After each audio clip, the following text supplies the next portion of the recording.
Good afternoon, everyone. I thought I'd do a video today on making ramen bowls. While I was at it, I thought maybe I'd go over centering, a little bit about how I do what I do and why. And I want to say a big thank you to Dante of Earth Nation Ceramics. He got me off my butt. I got some shelving to reorganize my studio space, so thank you.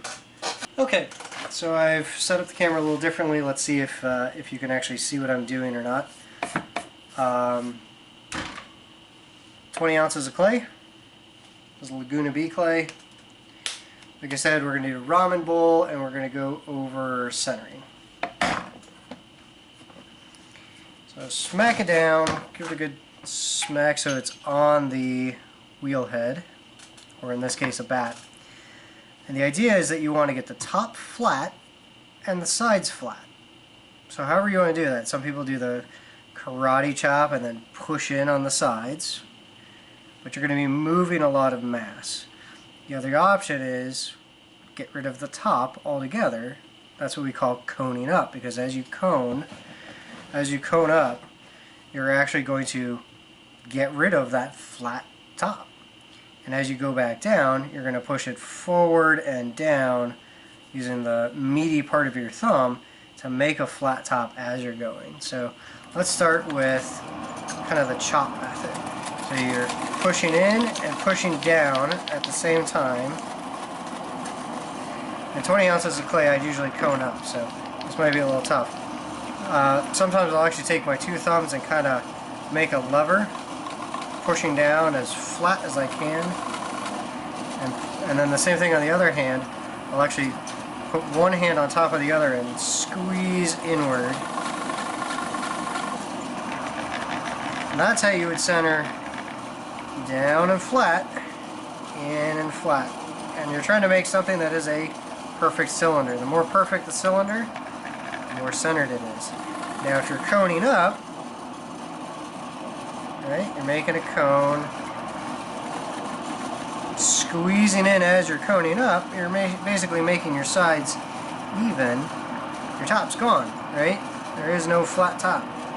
So as you go back down, you see I'm pushing it forward, I'm trying to flatten the top out.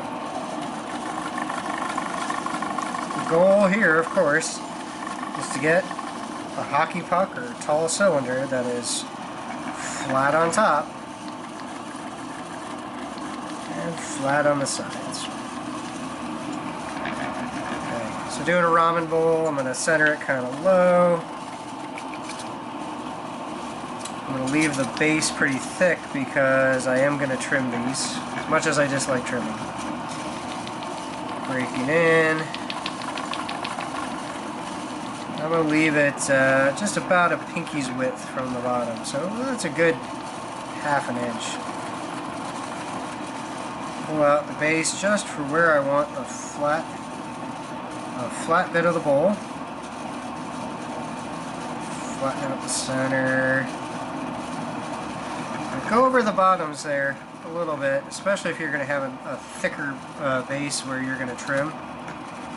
Nice flat bottom here is going to be helpful in the long run. Pushing it back together just like you're coning up.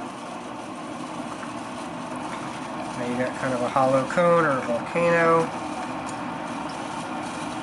I'm wrapping my finger in, I'm pushing, so I can show you on the camera, pushing in here at the bottom.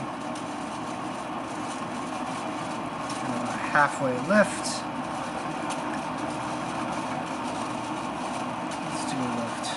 Let's do a real lift. As you're lifting, it's always easier to do the top third or so first. But you end up leaving a bunch of clay in the bottom. So really get down there, dig out that bottom clay, and do a lift. Try not to do that. I hit a dry patch.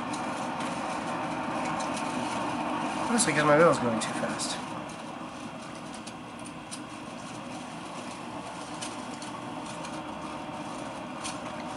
I'm just digging in with my thumb here, the back of my thumbnail.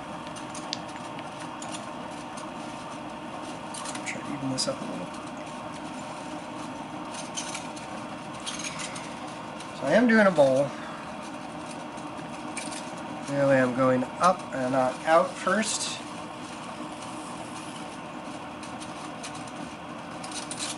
I leave my walls kind of thick because when I do go out, they're going to thin themselves out. Especially at the top where I'm going out further and further. So I've got a stubby cylinder. I mean, it's basically a mug.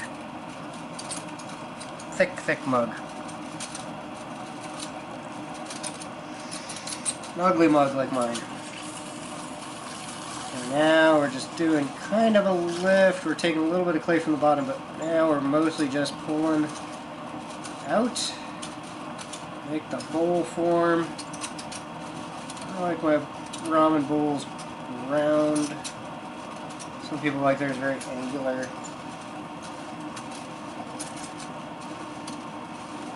Round can be tricky because it's not a very strong form.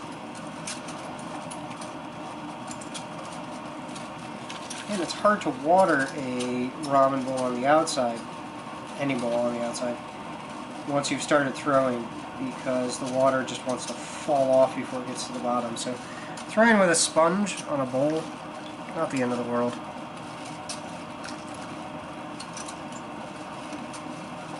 That's a small ramen bowl.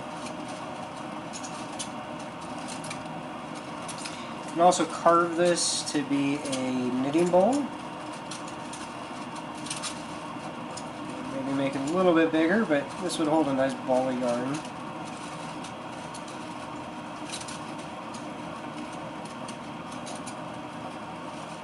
Push off the top a little bit. I'm going to take my thumb, get in underneath here, kind of put in a vertical pseudo foot.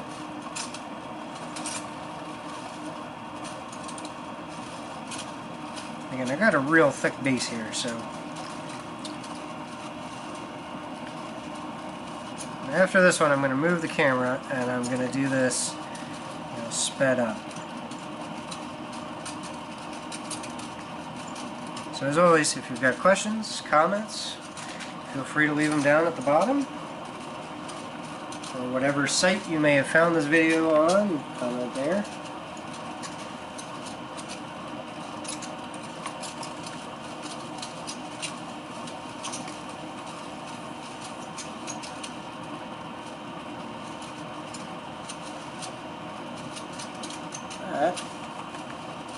My basic ramen bowl.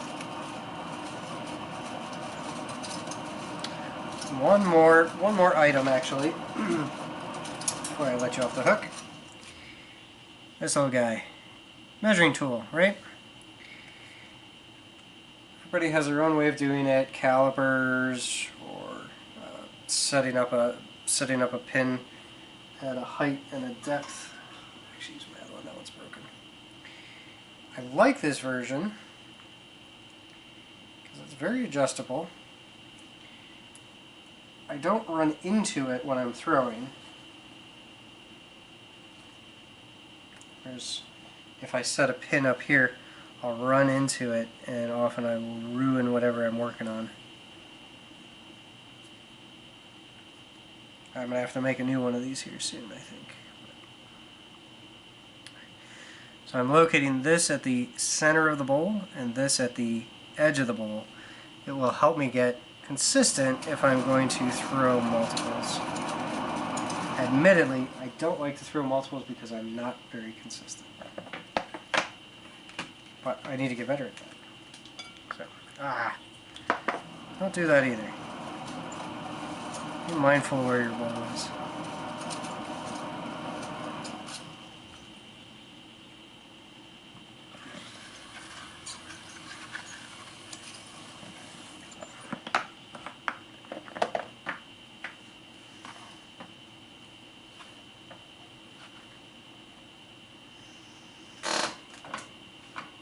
And if you deform it as you're taking it off the wheel, it will often bounce back. You saw me cut that off and it got really out of shape. It actually bounced back as soon as I put it on the wear board. Alright, there we go.